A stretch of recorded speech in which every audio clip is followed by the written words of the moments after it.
হজের সময় হাজিগণ সাধারণত জিলহজ মাসের ৮ তারিখ, এরপর আরাফা ও মুজদালিফা ঘুরে এসে ১১ ও ১২ তারিখ, কেউ কেউ আবার ১৩ তারিখেও এই মিনায় অবস্থান করেন।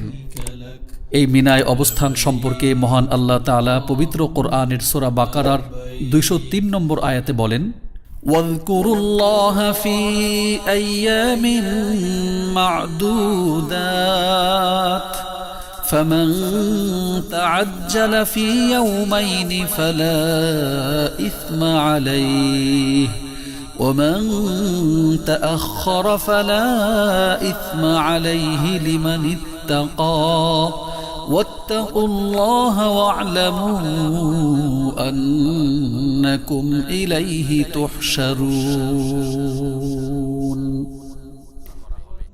মিনাকে এখন আর ময়দানের মতো মনে হয় না, কারণ গোটা ময়দান সারি সারি অসংখ্য ফায়ার প্রুফ তাঁবু দিয়ে ঘেরা।